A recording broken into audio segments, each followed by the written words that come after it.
We're back with another giantess movie. It's Full Moon's Attack of the 50-foot woman with an online profession. Babe, I need to record this. The numbers, they'll be mammoth. You need to go viral, you need to come up with something new. Just be taller. It worked for Lauren Phillips. She's at like the top of her game. No pun intended. You have grown to an alarming size at an alarming rate.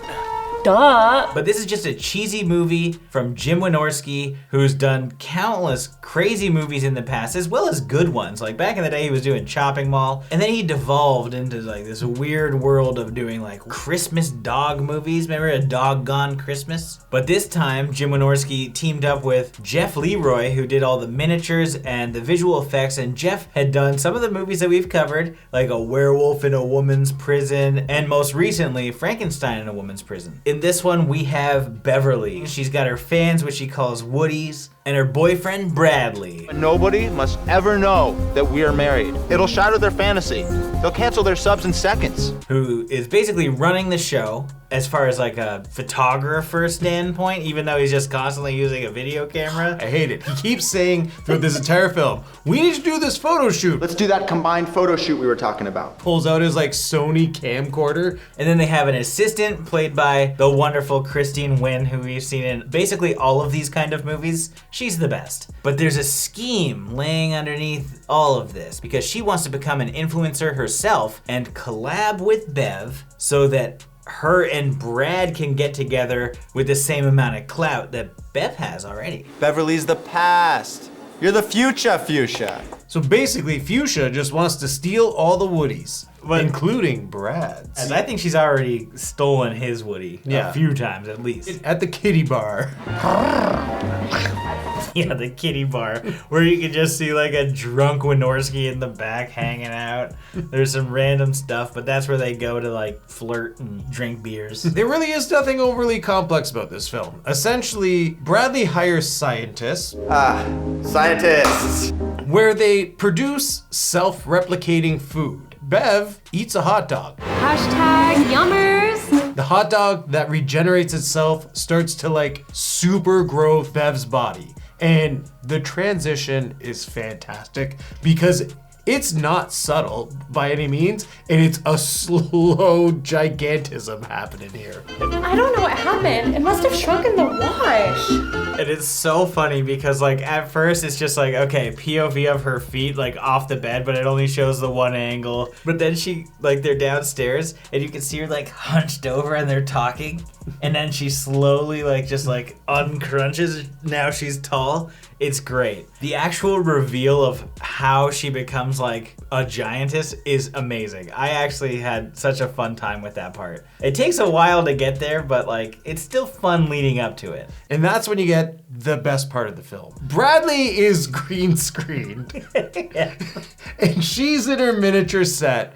And it is just brilliantly keyed. I love how bad these effects look. It just makes this film that much better. But that's not to discredit the actual miniature sets because I was shocked that there were miniature sets. We've seen this in Jeff's previous stuff because he's got this, you know, Frankenstein's castle and Dracula's castle were also miniature sets. So here, we have like all these different buildings. She's just like hanging out. She's sulking because she doesn't really understand what's going on. She picks up a windmill and she's like, oh, Brad's like cheating on me. Does he love me? Does he love me not? And she's picking off like the spokes of the windmill. And I thought that was great. That's just like a really cool idea for someone who's that big. Yeah, it was really fun how they played with her being big and the setting around it. But it was even funnier with the scientist explaining things, because when they get back to the house and see her for the first time, she explains like, oh, my clothes are strangely getting bigger too, thankfully, and the scientists are just like, well, it appears that anything that touches your skin is also affected by the growth enzyme. Ah, it all makes sense now. But that's all we ask for. Sometimes we're like, okay, we don't care if it's a throwaway line or if it makes sense. We just need something. The enzymes are causing all of this. Am I gonna be growing until my head hits the stars? This is where Fuchsia and Beverly are still working together and they're finally getting their big views. And we got, of course, another brilliant keyed out, a three-way key out. It's great. They're just like dancing. It reminds me of like those old desktop things. I don't know how old this audience is yet on this channel. But back in the day, there'd be all these like, when you get spamware or like ransomware and shit on your computer, they would install these weird programs where a girl would come off from the side and she'd like walk out and be like, oh hey, click this button. And it's just like baked into your like windows, and you're just like, oh well, I don't know how that got there, Dad. And that's what this looked like. I basically need Christine Wynn to do that for this channel because that would be so fun. I'm gonna reach out. I've seen the comments. I'm the star. She's the best, by the way. We've seen her in so many movies. I just think she's like not only hilarious as far as like how her acting and the delivery, but like she gets it. She knows her role in the B-movie sphere. She's like, okay, I'm gonna get naked. And my personality. Yeah, and your personality. I'm gonna have fun. I'm gonna do these wacky things. And in this circumstance, she's like, and I'm gonna take down Beverly and win Brad's love. So she goes and gobbles up the whole table of genetically created goods. I'll show you, big baby. And she just scarfs them down, and it's so funny. And the way that she came at that banana scared the hell out of me. She snapped that like No, she got a knife and quickly sliced it. So we get our showdown, to no surprise, because the film starts with the showdown, and the whole film is a flashback, essentially. Yeah.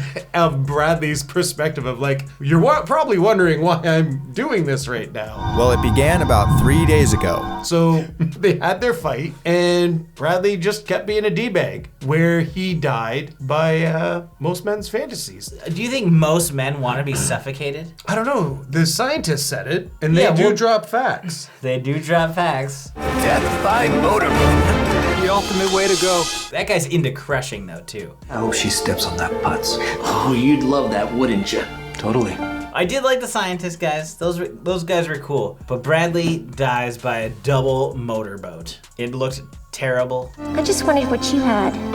Us women, we need to stick together. Another part of this film that we failed to mention that is laughable, all the hashtags. Oh my Lower God. third, zooming in hashtags. I appreciate Wynorski to think that like he's trying to be modern and hip, but like I love when he does the hashtags that have the punctuation and the spaces. Hashtag TTYL, Bradley. He doesn't fully get hashtags, but he understands that that's what the kids are talking about. Hashtag quit stalling. Ivy Smith, who played Beverly, was pretty good too. Like, she is a very annoying character, but she is playing an influencer. I'm gonna feature them on my Snap later when I'm pretending to do stuff. She's the one that's doing all the hashtags. She's constantly drinking Cosmos, which are actually, They're mimosas. they're mimosas. It's literally a pitcher of orange juice. Like that's not what a Cosmo looks like. But she's got that like influencer accent that's going to drive people nuts, and it's gonna make you want Christine to win the battle. Fuchsia, I'm empty. Indeed you are, Beverly. Even though Brad is the dickhead here. And he's also like really scummy.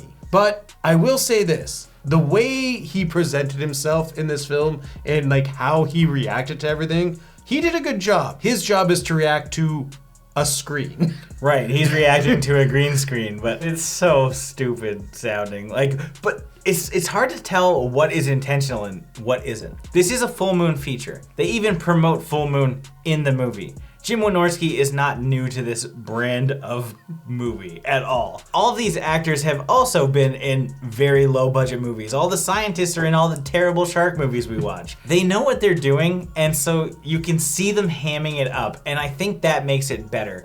She needs to keep those glasses on. Hot girls never have 4 eyes.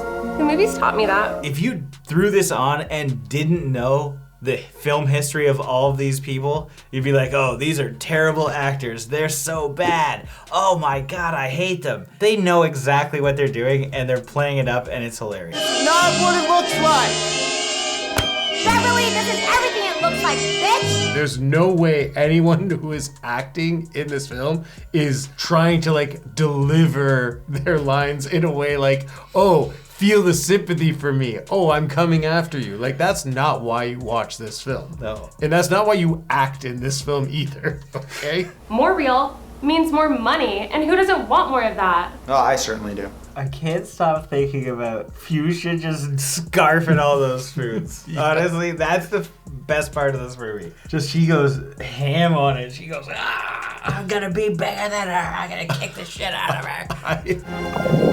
Maybe this wasn't such a good idea. I love when Beverly kisses the one scientist. like the lipstick gag. That was a good one. On his glasses and everything. Oh, I know I'm a scientist, but this is awesome beyond calculation. There are definitely some really hilarious moments that were intentional, but a lot that were not intentional that are also funny, but just add to the charm and the flavor of this kind of movie that's just cranked out very quickly. I mean, there's already a sequel, which we almost watched, and then we're like, oh fuck, we need to watch the first one, and then we'll do the sequel, and then there's the other giantess versus the fembots. The fembots. This is basically like the Mega Sharks and like the Sharktopus franchise. Bring it on, baby. Yeah, baby! That's what I've been waiting for. Woo!